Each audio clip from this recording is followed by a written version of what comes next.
ঘাতক মোদীকে সন্তুষ্ট করতে হবে। ওনার কাছে দেশের জনগণের চেয়ে, এদেশের মানুষের রক্তের চেয়ে মোদীর মনোরঞ্জন ওনার কাছে বেশি প্রাধান্য পেয়েছে। সেই ঘাতক নরেন্দ্র মোদী এই খাতিনি শেখ হাসিনাকে হ্রাস করে দিয়েছে, কারণ এই রক্তের সাথে রক্তের সম্পর্ক। সে ঘাতক, সে ঘাতকি।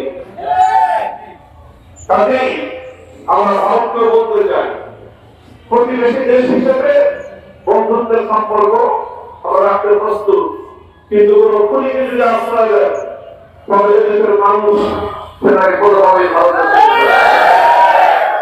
বাংলাদেশে ইতিমধ্যে আমাদের মোহাম্মদপুর থানায় তার বিরুদ্ধে হত্যা মামলা দায়ের হয়েছে শেখ হাসিনার বিরুদ্ধে।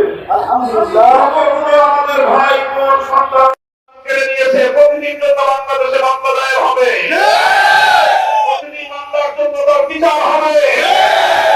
আর এই হত্যাকারিনী, এই ঘাতক শেখ হাসিনাকে ফিরিয়ে এনে বাংলার মাটিতে তার ন্যায় বিচার নিশ্চিত করার দাবি আমরা জানাই। সাথীয় বন্ধুগণ, কথা আমি আর দীর্ঘায়িত করছি না, আপনারা দীর্ঘ সময় অপেক্ষমান ছিলেন, শুকরিয়া আদায় করি।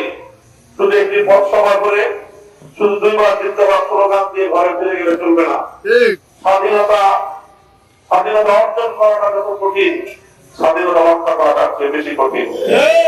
আজ বাংলাদেশে, গোটা দেশে যে কোন নৈরাজ্য সৃষ্টির পায়রা ষড়যন্ত্রকে শক্ত হাতে মোকাবেলা করতে হবে।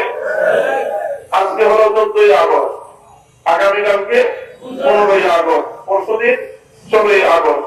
এই 3 দিন বিশেষ করে আপনারা এলাকায় এলাকায় পাহারা দিবেন, আপনারা শোভাযাত্রা করবেন, সোচ্চার থাকবেন, সচেতন থাকবেন, যেন পরাজিত ফ্যাসিবাদী শক্তি আবার যেন এই জাতির বিরুদ্ধে প্রতিশোধ গ্রহণ করতে না।